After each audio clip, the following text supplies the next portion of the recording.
দিনের শুরুতে জাতীয় সংসদের প্রশ্ন উত্তর পর্বে মুখোমুখি হন প্রধানমন্ত্রী ও সংসদ সদস্যরা। প্রথম 30 মিনিটের এই পর্বে শিক্ষা, উপকূলীয় উন্নয়ন আর নদী ভাঙন এসব জনজীবন সংশ্লিষ্ট ইস্যুতে উঠে আসে একের পর এক প্রশ্ন।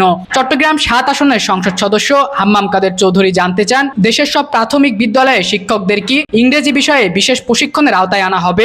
প্রধানমন্ত্রীর কাছে আমার প্রশ্ন ছিল, দেশের সকল প্রাথমিক বিদ্যালয়ের শিক্ষকদের ইংরেজি বিষয়ের উপর প্রশিক্ষণের ব্যবস্থা গ্রহণ করা হবে কিনা।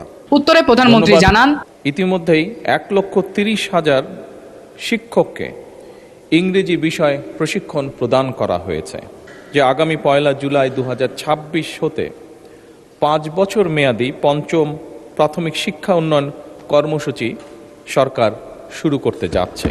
দক্ষিণ অঞ্চলের উপকূলীয় এলাকার ভৌগোলিক গুরুত্ব, জলবায়ু পরিবর্তনের ঝুঁকি আর ঘন ঘন জলোচ্ছ্বাস, সাইক্লোনের প্রেক্ষাপটে আলাদা একটি উপকূল বিষয়ক মন্ত্রণালয় গঠনের দাবি তোলেন বরগুনা 2 আসনের সংসদ সদস্য নুরুল ইসলাম।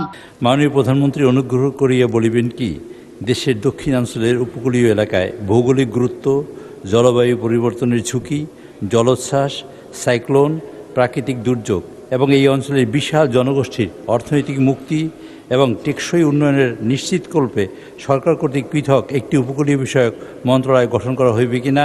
জবাবে প্রধানমন্ত্রী সরাসরি নতুন মন্ত্রণালয়ের কথা না বললেও সমুদ্র সম্পদের বিজ্ঞান ভিত্তিক ও টেকসই ব্যবহার নিশ্চিত করে সুনীল অর্থনীতি গড়ে তোলার উদ্যোগের কথাও তুলে ধরেন। সম্ভাবনায় সমুদ্র সম্পদের বিজ্ঞান ভিত্তিক টেকসই ব্যবহার নিশ্চিতকরণের মাধ্যমে সুনীল অর্থনীতির বিকাশ এবং জাতীয় সুনীল অর্থনীতি কর্তৃপক্ষ প্রতিষ্ঠার বিষয়টি বাংলাদেশ জাতীয়তাবাদী দল তথা বিএনপির নির্বাচনী ইশতেহারে রয়েছে।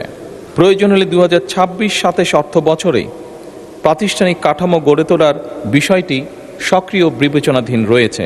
প্রশ্ন উত্তর পর্বে পটুয়াখালীর সংসদ সদস্য শফিকুল ইসলাম মাসুদ তার নির্বাচনী এলাকার নদী ভাঙন পরিস্থিতির চিত্র তুলে ধরেন সংসদে। ফেলছে মাননীয় স্পিকার, সে জায়গায় আমরা বিশেষভাবে লক্ষ্য করছি যে আমাদের কয়েকটি প্রতিষ্ঠান সহ শিক্ষার্থীদের স্কুলে ছুটে যাওয়ার হার এখন কমে যাচ্ছে।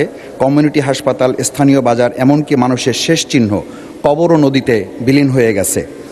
এর জবাবে প্রধানমন্ত্রী স্বীকার করেন, নদী শাসন বাংলাদেশের মতো দেশের জন্য অত্যন্ত ব্যয়বহুল একটি প্রক্রিয়া। তাই কেবল বৃহৎ ব্যয়বহুল প্রকল্পের উপর নির্ভর না করে স্বল্প ব্যয়ে কার্যকর সমাধান যেমন খাল খননের মতো উদ্যোগগুলোকে বেশি গুরুত্ব দেওয়ার কথা জানান তিনি।